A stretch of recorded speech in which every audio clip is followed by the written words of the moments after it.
Why are you ignoring me? I've decided not to talk to people I don't know. I get it. I'll move out of my in-laws' place. They're totally ignoring me. I expected it from my mother-in-law, but I never thought my father-in-law would treat me this way. There's a reason why my in-laws, who used to be nice, changed.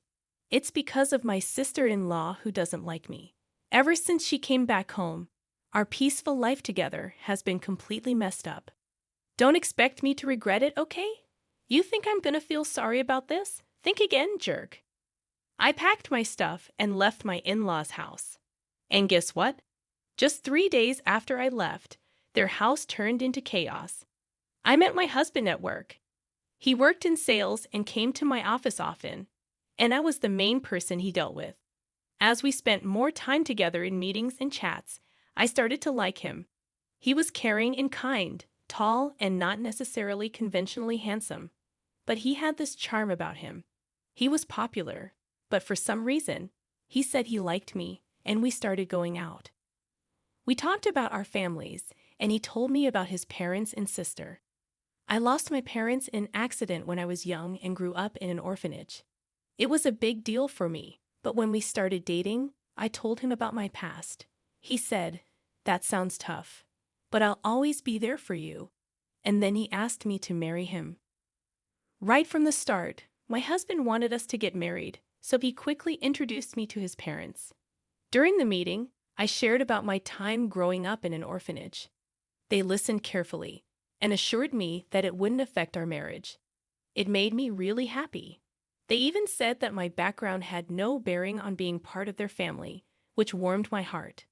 Only my sister-in-law, who was very close to her brother, seemed surprised, asking, "You grew up in an orphanage?" My husband had to talk to her about it. Looking back, she probably didn't like me from the start. But I didn't dwell on it then. I just thought we were getting to know each other.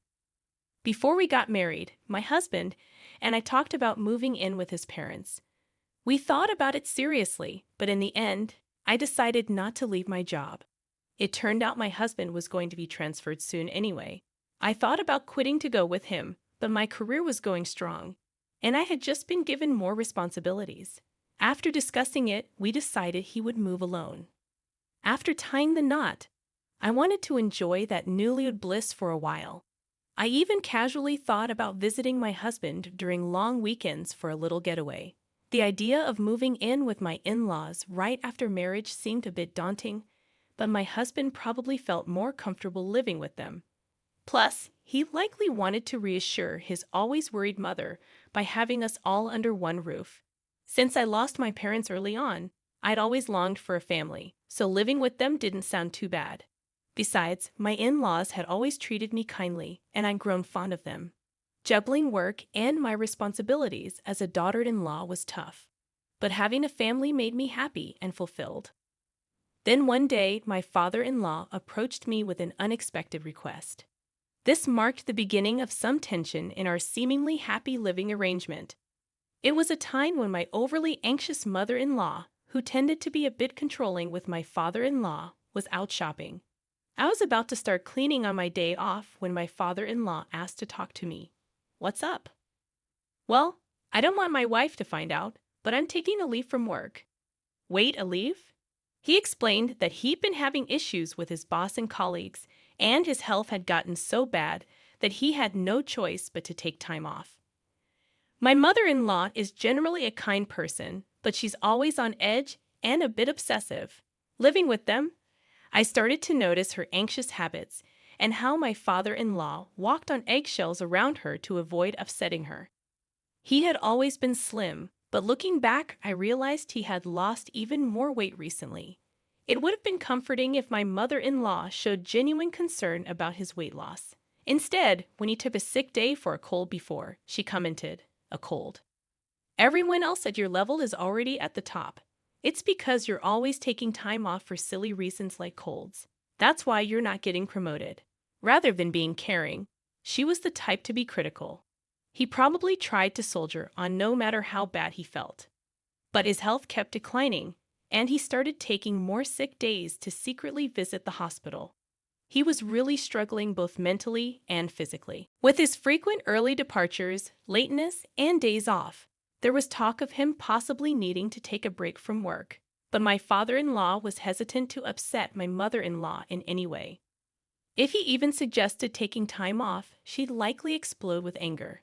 Plus, my father-in-law didn't earn much, and he relied on overtime pay, so taking a break would mean a significant drop in income. If he told my husband, he'd probably end up telling my mother-in-law, so he came to me, asking if I could help with the bills. If I mentioned taking a break, she might even leave me. Those words hit me hard. I was grateful to my in-laws for accepting me warmly, regardless of my background growing up in an institution. Determined to be there for them, I decided to assist him during this tough period. I understand. I'll send money to your account every month. Use it for expenses. I'm really sorry. I'll try my best to get better soon and go back to work. Thank you for trusting me. After that, my father-in-law continued his routine of pretending to go to work while I sent money to his bank account for living expenses. My mother-in-law, who wasn't very meticulous with her finances, never noticed my transfers because she didn't check her bank statements closely or keep track of household expenses. Meanwhile, my father-in-law would pretend to head to work, but instead visit a mental health clinic or take walks in the peaceful mountains. Over time, his health seemed to improve. I hoped he'd be back to work soon, but then something unexpected happened. After a disagreement with her husband, my sister-in-law decided to go back to her parents' home. There's no place like home. I felt like I was going crazy living with that idiot husband of mine. I'll be staying here for a while. Can you make meals for me too? I knew right from the start that my sister-in-law wasn't fond of me. At our first family gathering, my husband was visibly upset because of her obvious disapproval. During our wedding, she wore a sour expression the whole time and even told me straight to my face, "My brother looks great, but you? He could have done better." She didn't hide her disdain for me, mentioning that it was embarrassing that I grew up without parents to attend the wedding. However, since she got married before us and had already moved out, I figured our interactions would be limited. That's why I thought living with them wouldn't be too bad. If she had still been living at home, I wouldn't have even considered moving in, knowing I'd have to deal with her constant criticism. Despite her stern attitude towards my father-in-law, I assumed her stay was temporary because of her marital issues and expected her to leave within a few days. My mother-in-law had always been kind to me, and even when my sister-in-law made snarky remarks, I trusted that my mother-in-law would stand up for me. But I was mistaken. One evening, when I came home from work, my mother-in-law's demeanor seemed off. "Is everything okay?" I asked. She seemed distant, not engaging in our usual conversation. When I inquired, she said, "Did you know you've been speaking ill of me behind my back?" "What? I've never said anything negative about you. You've always treated me well, and I'm genuinely grateful. Why would I say anything bad? You've been acting like the perfect daughter-in-law, but you've been gossiping about me in secret." "Fine, whatever," I replied, and she left the room. As she walked away, my sister-in-law smirked. "Looks like you've fallen out of favor. Did your true colors come out? Your upbringing in an institution is really showing, huh? It's better not to gossip about people." "I haven't said anything bad about her." "Oh, it seems the neighbors heard you. When I returned after so long, they mentioned that you've been constantly criticizing her." "What? Who? Are these neighbors?" "Well, it's been a while since I got married and moved out, so I've kind of forgotten their names. I never said any of those things. Stop making things up." "Oh my, how rude of you, Mom. You're accusing me of lying and bullying," she said, storming into my mother-in-law's room. From that moment on, my sister-in-law's nasty behavior only got worse. She accused me of telling her to sleep in the hallway and take the last bath because she's just a guest. She nitpicked about every little thing and complained to my mother-in-law. Each time, I had to defend myself, explaining that I hadn't said or done any of those things. But my mother-in-law seemed completely swayed by my sister-in-law's words, falling under her influence. My sister-in-law carried on as if she had no intention of leaving anytime soon, leaving me worried sick as I headed home with a heavy heart. "I'm back," I announced, hoping for the usual warm greeting from my mother-in-law. Instead, there was silence. "I'll start dinner," I said, stepping into the living room, only to be greeted by a shocking sight. Normally, my sister-in-law would rush me to prepare dinner, but now my mother-in-law, father-in-law, and sister-in-law were all enjoying sushi together. Surprised, my sister-in-law remarked, "Looks like someone who's not part of the family is home. You're not planning on having sushi, are you?" Without a glance in my direction, my mother-in-law continued eating while watching TV. "If you wanted sushi, you should have said so." I hurried back after shopping. No one mentioned that, I sighed. "Hey Mom, Dad, I hung out with my friends today and brought back some delicious pudding. Let's enjoy it together." My sister-in-law chimed in, ignoring me completely as they all began eating the pudding. Exhausted from work and lacking the energy to confront them, I retreated to my room without eating. The next day, my sister-in-law mentioned she was meeting friends and asked if I could drop her off at the station. I declined, as it was a work day, and we weren't heading the same way. "Come on, take a day off. It's not a big deal. Your dear sis-in-law just wants a lift. She hasn't had much fun since getting married, right? Can't you be a bit nicer?" Respectfully, "Didn't you go out with friends last night after a late call? It seems like you've been going out almost every day since you got back." "I have work. Please take the bus or train," I replied. My mother-in-law and sister-in-law were whispering in the background, but I had enough. I headed to work. That night, however, the moment that convinced me to leave happened. I was delayed at work and returned home after picking up groceries, expecting some sort of scolding. It had been raining heavily when I left the office, and I was soaked even getting in and out of the car. I wondered what unpleasant surprise awaited me at home, but when I arrived, the three of them were eating takeout just like the day before. No greeting, as if they hadn't even noticed I'd returned. But I've grown accustomed to this treatment. Glancing towards the courtyard from the hallway, I noticed something placed in the center of the garden. Upon closer inspection, it was my belongings. A designer bag I bought with my first paycheck, shoes that were a birthday gift from my husband, and even my work computer, now soaked. Shocked, I stood frozen as my sister-in-law smirked and remarked, "Having a stranger's things in the house was gross, so I got rid of them." Flaunting a designer bag like that? How arrogant. Neither of my in-laws said a word about her appalling behavior. Why didn't you intervene? What have I done to deserve this treatment? Do you truly believe her lies about me badmouthing and bullying her? Aren't you angry with her for what she did? My mother-in-law avoided eye contact, remaining silent. "Why won't you speak up? I can't talk to strangers. I can't be friendly with someone who isn't family," she finally replied, still refusing to acknowledge me. My sister-in-law grinned, waiting for my response. "And where's my father-in-law? I'm the one supporting him during his time off. I'm the one contributing to the household finances. Yes, I did it out of gratitude, but shouldn't he stand up for me now? Surely, he would be on my side." Hoping for some support, I looked to him, but you brushed past me without a word and retreated to his room. That was the final straw for me. "I've had enough. Are you upset?" "I'm sorry, but let's be honest. I never liked you from the start. What with your background growing up in an institution? Just don't regret this like I would loser." I gathered my belongings and prepared to leave immediately. Only my father-in-law seemed flustered, realizing he depended on me financially. Yet he made no attempt to stop me or defend me.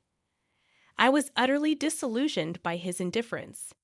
I drove to my husband's distant work assignment, eager to leave the turmoil of my in-laws' house behind as soon as possible. Throughout the journey, I never once opened up to my husband about what had been happening. I doubted my mother-in-law had informed him about my sister-in-law's return.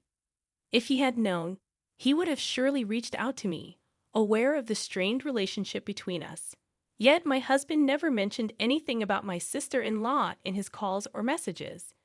While I didn't sense anything unusual in my husband's behavior, I couldn't shake the feeling that he might be influenced by her, fed lies about various matters. Even now, as I made my way to him, I couldn't shake the fear that he would treat me with the same indifference as the others. My heart ached with exhaustion, torn by suspicion, even toward my husband, the person I trusted most. If he shared their mindset and attitude, perhaps divorce was the only solution. That's how deeply distressed I felt. When I arrived at his out-of-state apartment, he hadn't returned yet, likely caught up with end-of-month work obligations.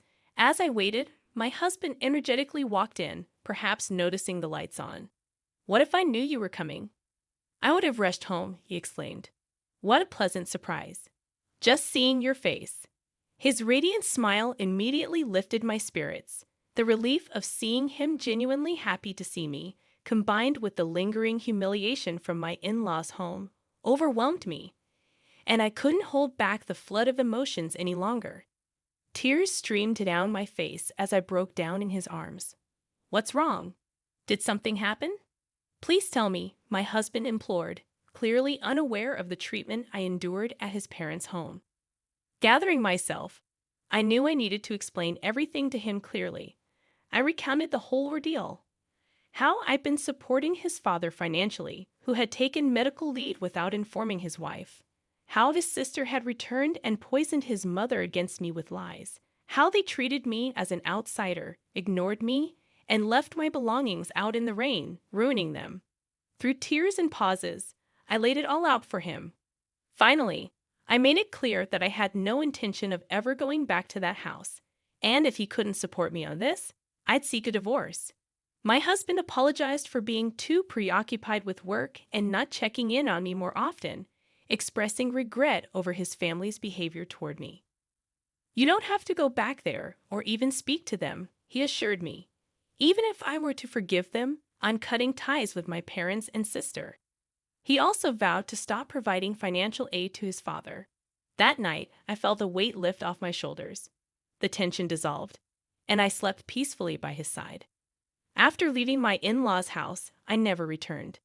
While commuting from my husband's out-of-state location wasn't feasible, I had already discussed with my company the possibility of working remotely.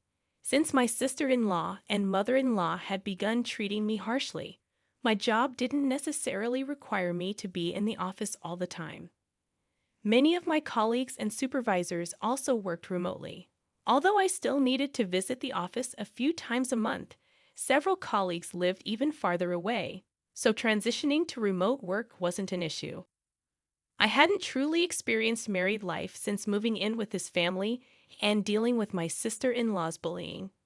But now we could finally live like newlyweds. As I was setting up my remote workstation, as expected, my sister-in-law contacted me. It turned out that the day after I left their house was the day my father-in-law was supposed to get paid.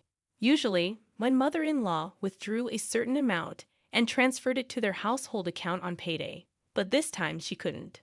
Of course not. Until now, I have been supplementing my father-in-law's reduced salary due to his time off, I thought. Upon checking their balance, my mother-in-law confronted him, and he confessed that I had been helping them financially. "Hey, why didn't you tell me you were covering the living expenses?" "He told me not to, saying he didn't want you to know, so I kept it a secret. Anyway, we're running out of money for living expenses, and there's no one to cook or do laundry. The room is a mess. As his wife, you need to come back and take care of these things and transfer money quickly." How heartless. I told you, didn't I? I don't regret this. I have no intention of going back to that house or continuing as your maid. Why should I help people who hate me, destroy my belongings, and treat me like this? Aren't you his wife? Without your help, we can't pay the electricity or gas bills. We can't even go shopping. That's why I said it. I'm an outsider, so it's none of my business, right? I hung up, ignoring my sister-in-law's ranting. Despite the relentless calls and messages, I continued to ignore my sister-in-law and mother-in-law. Even after my husband returned from work, they persisted in their attempts to contact us. When my husband finally answered, he firmly declared, "I'll never forgive you for how you treated her, and I'm never sending her back to you." I'm not coming back either. I don't consider you my family anymore. Stay away from my wife, or you'll regret it. Given my sister-in-law's affection for her brother and my mother-in-law's dependence on him, they were likely shocked by his words. A few days later, my father-in-law reached out, pleading for continued financial assistance. Despite their acceptance of me, a girl from an orphanage, into their family, I couldn't overlook their lack of support during my time of need, despite all the help I had provided. I don't owe them anything. Why should I help those who ignored me? I'll never assist you again, I firmly stated before ending the call. Subsequently, my persistent mother-in-law and sister-in-law audaciously appeared at my workplace. Anticipating trouble, I had informed my company beforehand and security was immediately alerted. They caused a scene, demanding that I send money back home. Upon hearing this, my husband insisted, report them to the police. My colleagues at work were supportive, expressing disbelief at my past living situation. Focus on your remote work, they encouraged. Meanwhile, the pressure from my mother-in-law and sister-in-law took a toll on my father-in-law's health, leading to his resignation. My sister-in-law attempted to return to her husband's family, only to be rejected due to her affair, which had been the original cause of their conflict. This incident exacerbated their problems, resulting in an immediate divorce. Left without a home, my in-laws and sister-in-law relocated to a modest apartment, finding employment in part-time positions to make ends meet. Meanwhile, my husband and I finally found peace and fulfillment in our lives. Recently, we received the joyful news of our impending parenthood and eagerly await the arrival of our child, cherishing each moment together.